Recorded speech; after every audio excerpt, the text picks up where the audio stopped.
병원에서 주구장창 레이저 토닝만 받는다고 피부가 절대 하얘지는 것은 아니거든요. 자, 오히려 토닝을 잘못 받았다가는 피부가 더 칙칙해지고 어두워지기도 합니다. 안녕하세요. 어려운 피부 지식 쉽게 이해하자. 피부과 전문의 문정인입니다. 요즘 유명 연예인들을 보면 피부가 진짜 하얗고 뽀얗죠. 자, 피부가 어떻게 저렇게 깨끗한가 싶을 정도로 보기만 해도 부러운 피부를 갖고 있는데요. 연예인들의 피부는 왜 그렇게 유독 하얗고 깨끗할까요? 자, 내 피부는 연예인들처럼 깨끗해질 수는 없는 것일까요? 자, 오늘은 여러분의 피부를 맑고 깨끗하게 만들기 위한 비법에 대해서 소개를 드릴 예정인데요. 자, 평소 연예인들의 피부가 부러우셨던 분들은 반드시 영상 끝까지 시청 부탁드리도록 하겠습니다. 자, 그럼 준비되셨나요? 가시죠! 연예인들의 피부가 깨끗해 보이는 이유는 무엇일까요? 자, 엄밀하게 이야기해서 피부가 깨끗하다는 것은 피부가 밝고 하얀 것과 피부톤이 균일한 것, 이 두 가지로 나누어 생각해 볼 수 있는데요. 자, 많은 사람들이 피부가 밝고 하얘지는 것에만 관심을 가지지만 사실 피부가 깨끗해 보이는 데에는 피부톤이 균일한 것이 훨씬 더 중요한 영향을 미칩니다. 자, 태어난 지 얼마 안 된 갓난아기들을 보면 모두가 똑같은 피부색을 갖고 있지는 않죠. 백인처럼 새하얀 아기도 있는 반면에 까무잡잡해 보이는 아기도 있습니다. 하지만 피부색과 관계없이 갓난아기들의 피부는 모두 깨끗하고 맑아 보이는데요. 자, 이것은 얼룩덜룩하거나 울긋불긋하지 않고 균일한 피부톤을 가지고 있기 때문입니다. 자, 구릿빛 피부라고 할지라도 피부톤이 일정하고 균일하면 얼굴이 건강해 보이고 생기 있어 보이지만 이 전체적인 피부가 하얗더라도 얼굴에 기미나 잡티가 얼룩덜룩하게 존재한다면 깨끗하고 맑아 보이는 인상을 주기 어렵습니다. 자, 따라서 우리가 연예인들처럼 깨끗하고 맑은 피부를 가지고 싶다면 피부가 하얘지는 것도 중요하겠지만 그보다는 피부톤을 균일하게 만들기 위한 노력을 하는 것이 훨씬 더 중요하죠. 자, 어차피 이 타고난 피부색은 유전적으로 결정된 것이기 때문에 후천적인 노력을 통해서 바꾸기는 쉽지 않습니다. 자, 내가 이 까무잡잡한 피부를 타고났는데 열심히 노력을 해서 백인처럼 피부가 하얘질 수 있을까요? 자, 그러기는 어렵겠죠. 하지만 이 생활 습관의 문제나 피부 노화로 인해서 피부톤이 얼룩덜룩해진 경우라면 충분히 노력을 통해서 개선할 수 있기 때문에 자, 앞으로는 여러분의 피부 관리 포커스를 이 피부톤을 균일하게 만드는 것에 집중하는 것을 추천드리고 싶습니다. 그렇다면 피부톤을 균일하게 만들기 위해서 우리가 신경 써야 하는 부분은 무엇일까요? 자, 피부톤에 가장 큰 영향을 미치는 요소는 바로 멜라닌 색소입니다. 자, 우리의 피부를 구성하고 있는 세포 중 하나인 멜라닌 세포는 이 자외선과 같은 피부 자극에 대한 보호 반응으로서 멜라닌 색소를 만들어내는데요. 자, 멜라닌 색소는 피부를 보호한다는 측면에서 우리 몸에 꼭 필요한 요소이기도 하지만 지나치게 많이 생성이 된다면 기미, 잡티, 주근깨 등 얼룩덜룩하고 지저분한 색소 질환을 유발하기 때문에 피부를 깨끗하게 만들고 싶다면 반드시 예방하고 해결해야 하는 요소이기도 합니다. 이 모든 질병이 마찬가지겠지만 특히 색소 질환은 이 치료보다 예방이 더 쉽습니다. 이 색소 질환을 야기하는 가장 큰 원인은 자외선이기 때문에 평소에 반드시 이 자외선 차단을 잘 해야 하는데요.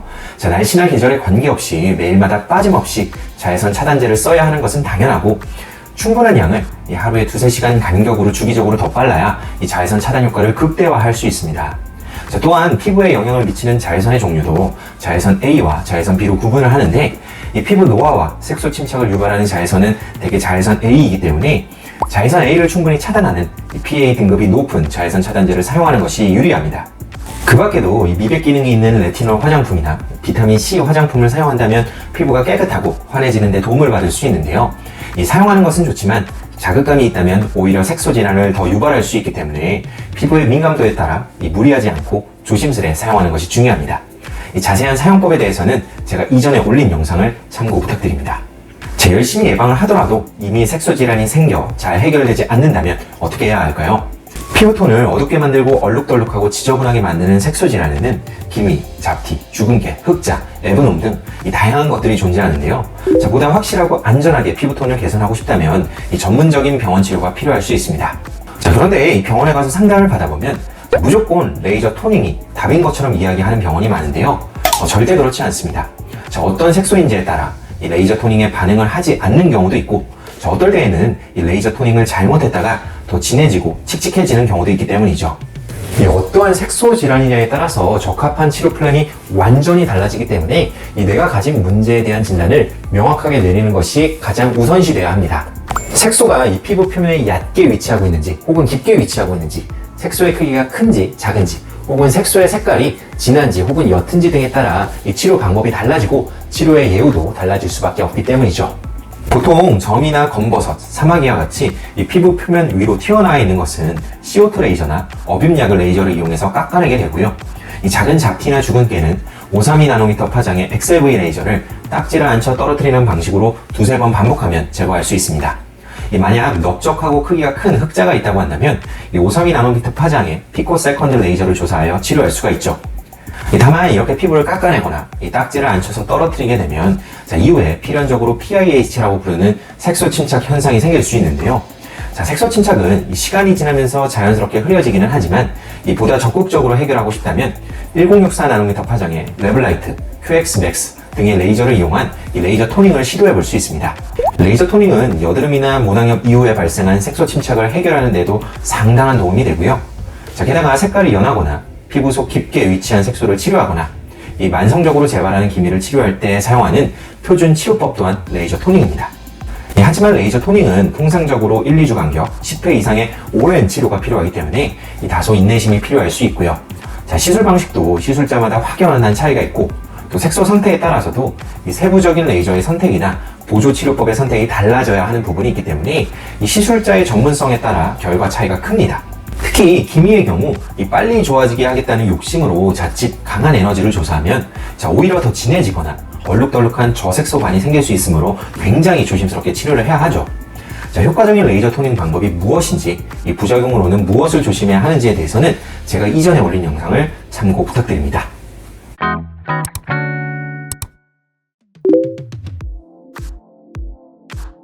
원장님 말씀을 듣고 거울을 보니 제 얼굴에 있는 기미랑 잡티 때문에 피부톤이 얼룩덜룩하고 지저분해 보이는 것 같아요.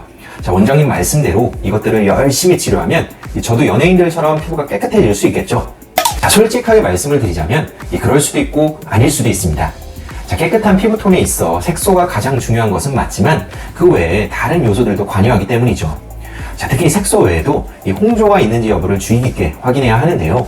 색소 질환이 없어도 지속적인 자극과 노화로 인해 피부에 실핏줄이 늘어나면 피부톤이 울긋불긋해지고 지저분해 보입니다. 더군다나 한국인과 같은 유색 인종의 피부는 갈색 바탕의 피부로 인해서 홍조가 있다고 얼굴이 빨갛게 보이는 것이 아니라 시커먼 톤으로 보일 수가 있는데요. 또한 홍조는 기미와 같이 연관된 경우가 많기 때문에 홍조의 여부를 파악하고 치료하는 것이 매우 중요합니다. 간혹 홍조 치료에는 혈관 레이저만 답인 것처럼 이야기하는 병원이 있는데요. 절대 그렇지 않습니다.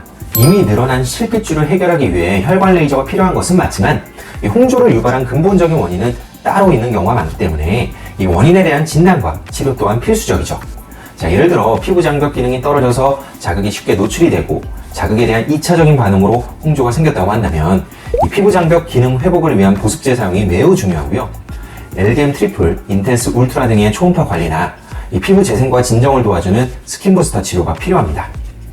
홍조 말고도 모공이나 여드름 흉터, 잔주름이 심하면 피부에 미세한 요철이 발생하는데요. 이렇게 피부결이 울퉁불퉁하면 빛이 피부에 비칠 때 불규칙한 반사가 일어나면서 피부톤이 얼룩덜룩하게 보일 수 있습니다.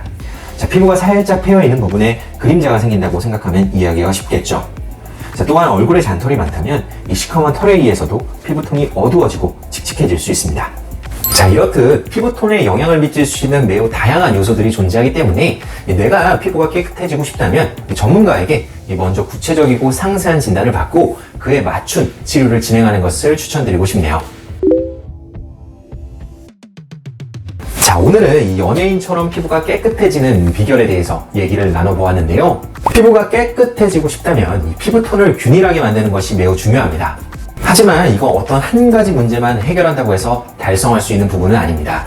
대개는 여러 가지 요소가 복합적으로 관여하고 있는 경우가 많기 때문에 이 전문가와 구체적이고 정확한 플랜을 세워 치료와 관리를 진행하는 것을 권장드립니다. 오늘 내용이 유익하시다면 구독과 좋아요 부탁드리고요. 지금까지 피부왕 정윤의 원장 문정윤이었습니다. 감사합니다.